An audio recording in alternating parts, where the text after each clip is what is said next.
Tout le monde veut augmenter son salaire, mais presque personne ne sait réellement comment y arriver. Et voici la vérité. Ce n'est pas ton patron qui décide de ton salaire.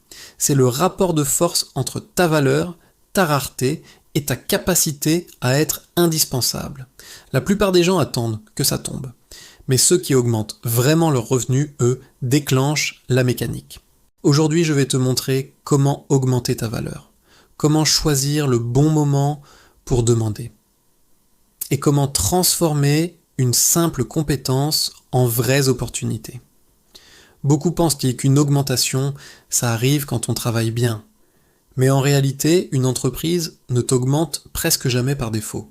Pour obtenir une augmentation, tu dois comprendre 3 choses. Comment une entreprise mesure ta valeur, comment créer un rapport de force favorable et comment choisir le bon moment pour faire ta demande. Même si tu fais un excellent travail, si tu demandes au mauvais moment, tu repars les mains vides. Mais au bon moment, avec la bonne stratégie, tu peux tout débloquer. Je te montre comment faire. On pense souvent, si je travaille bien, on me paiera plus. C'est faux. Les entreprises n'augmentent que quand tu crées plus de valeur, quand te remplacer coûterait plus cher, ou quand ton impact devient impossible à ignorer. Ce n'est pas un jeu émotionnel, c'est un jeu économique. Dans toute négociation, il existe un rapport de force. Il dépend de 3 leviers principaux. Le premier, c'est ta rareté. Plus ta compétence est rare, plus tu deviens précieux. Le deuxième, c'est ta capacité à créer un manque. Ton manager doit se poser la question: si cette personne part, est-ce que je suis dans la merde? Le troisième levier, ce sont tes options extérieures. Quand tu sais combien vaut ton profil sur le marché, tout change. Ce n'est pas de l'arrogance, c'est du levier. Une entreprise t'augmente quand tu deviens plus coûteux à perdre qu'à garder. Prenons un exemple ultra accessible. Pas besoin de savoir coder, pas besoin d'être un expert. Certaines compétences simples et universelles peuvent changer toute ta trajectoire. Prends l'exemple de devenir la personne qui communique clairement. Dans la plupart des entreprises, les mails sont confus, les infos circulent à mal, les réunions s'éternisent, les explications sont floues. Si toi tu deviens la personne qui explique clairement, qui écrit proprement, qui résume vite, qui transmet l'info à la bonne personne et clarifie une situation compliquée, alors tu deviens immédiatement plus visible et plus utile que la majorité de tes collègues. Cette compétence ne va pas doubler ton salaire directement. Mais elle t'apporte quelque chose de beaucoup plus puissant, des opportunités. On pense à toi pour les projets, on t'appelle quand il faut quelqu'un de fiable, on te donne de mini-responsabilités, on te positionne dans les discussions internes. Simplement, on te remarque. Cette compétence existe dans tous les métiers. Vente, administratif, logistique, restauration, marketing, compta, industrie, santé, tu peux la rattacher à ton domaine sans exception. Mais soyons honnêtes, et si ton métier n'offre aucune opportunité?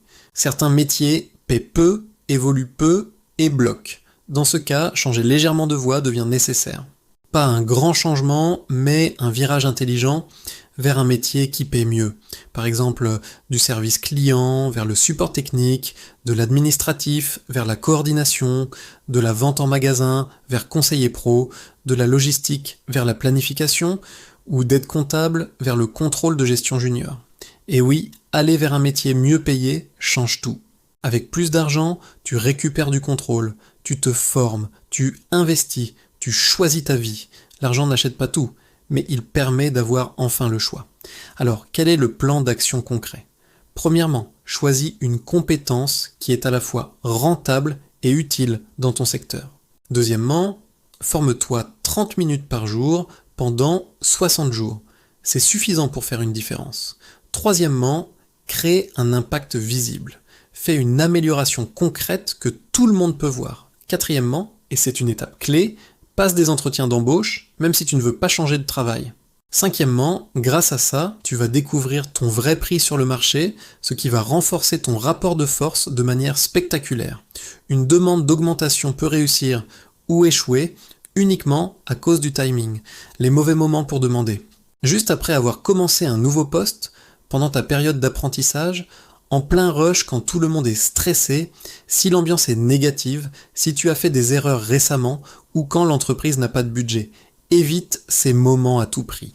Les bons moments, en revanche, C'est juste après un succès, après une amélioration visible que tu as apporté quand ton manager te félicite, quand les résultats de l'entreprise sont bons, quand tu deviens indispensable sur un projet ou quand tu maîtrises ton sujet à 100%. Le bon moment, c'est quand tu représentes plus de valeur que de coûts. Il faut voir ça d'un point de vue psychologique. Une augmentation n'est pas un cadeau, c'est une transaction. Plus tu deviens utile, rare et visible, plus la transaction devient évidente pour tout le monde. Pour conclure, ton salaire dépend de 3 choses: ta valeur, ton rapport de force et le bon timing.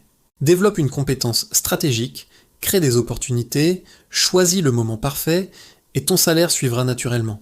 Si cette vidéo t'a aidé, abonne-toi à Avance Rapide et va voir mes dernières mondes vidéo. Elles complètent parfaitement celle-ci. Elles t'apprennent comment augmenter ta valeur, mieux gérer ton argent et progresser beaucoup plus vite dans ta carrière. Tu vas forcément en trouver une qui va te faire passer au niveau supérieur.